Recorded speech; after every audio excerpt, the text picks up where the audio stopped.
For the past few evenings, I have found myself sitting outside in the depths of the night, trying to write a speech which perfectly encapsulates the life of my father. But I could never overcome this simple question.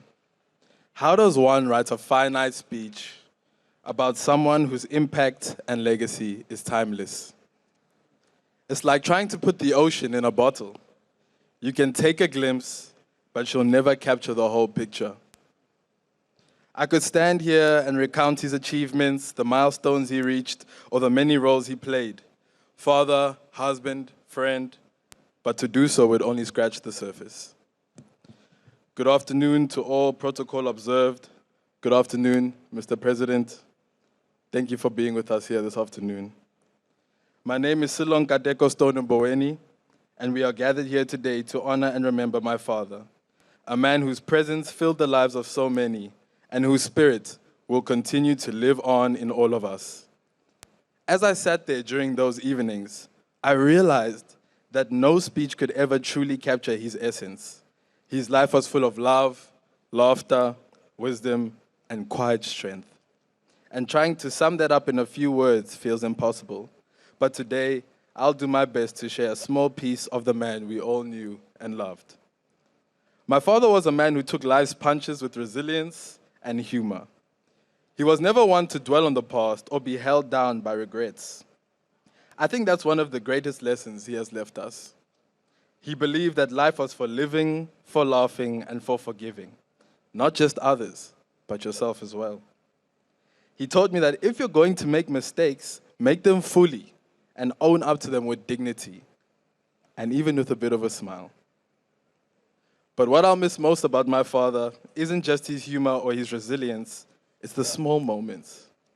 The way he could listen, really listen, when you needed to talk. The way his presence could fill a room with warmth. He made people feel seen and valued, no matter who they were or what they were going through. He had a way of simplifying life's complexities, reminding us that at the end of the day, all we really have is each other. He also had an incredible way of seeing potential in others, even when they did not see it in themselves. He even believed in himself to be the 5-star chef we all know him to be. He was a man who believed in possibilities, in second chances, and in never giving up. Lessons I'll carry with me for the rest of my life. If you were here right now, I'm sure he would nudge me and say something along the lines of, you mustn't make this too long, okay? But how do you keep it short when talking about someone who meant so much? How do you put a period at the end of a sentence that should go on forever? But still, I will try my best to keep this as short as possible. What I admired most about him, though, was his heart. He was kind to everyone, no matter who they were. He made people feel valued, listened to, and cared for. And that's a rare thing in this world.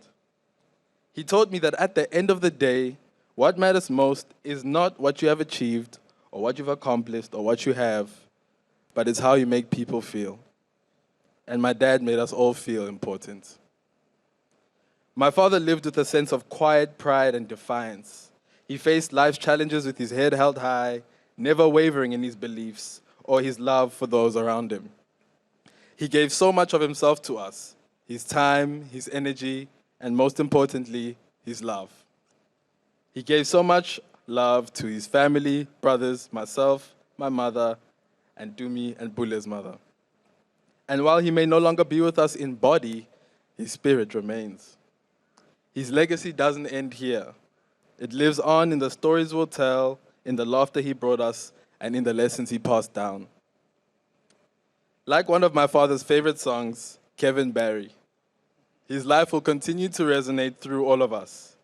As the lyrics say, Kevin Barry gave his life, his young life, for the cause of liberty. So too did my father give his life for what mattered most, his family, his values, and his love. So while today may feel like an ending, it's not really.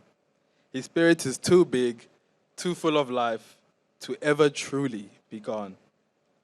He'll live on in every memory, every smile he left behind, and in every one of us who had the privilege of knowing him. So as I come to the end of this tribute, I find myself thinking about the night sky. It's something Dad always loved, a sky full of stars. And now when I look up, I know there's one shining a little brighter, a little closer to me. Among all those stars, I've got my own lucky star, if you will, guiding me as Dad always did, quietly but ever present. And if you'll indulge me, I can't help but connect it to something that brings a smile to my face. You all know how much Dad loved his pilchards, the ones in that unmistakable red tin. Whether it was for a quick snack or for a full-on course dish, there was no questioning his devotion. So, in a way, I like to imagine that my lucky star isn't just any star. It's up there shining red and bright like a tin of pilchards against the night sky. Steady, reliable, and always there when you need it. So now, whenever I gaze into the night, I won't just see stars. I'll see a little part of Dad, watching over us, still offering guidance, and maybe even chuckling at the thought of being compared to a tin of pilchards. Dad, you've always been my guiding star, and I'll look for you in the night sky, my lucky star. Thank you for everything, for the lessons, the laughs, and the love. You'll always be a part of me, and I'll carry your spirit with me in every day. Keep on giving those life lessons up there, and we'll keep listening down here. Until we meet again. Thank you.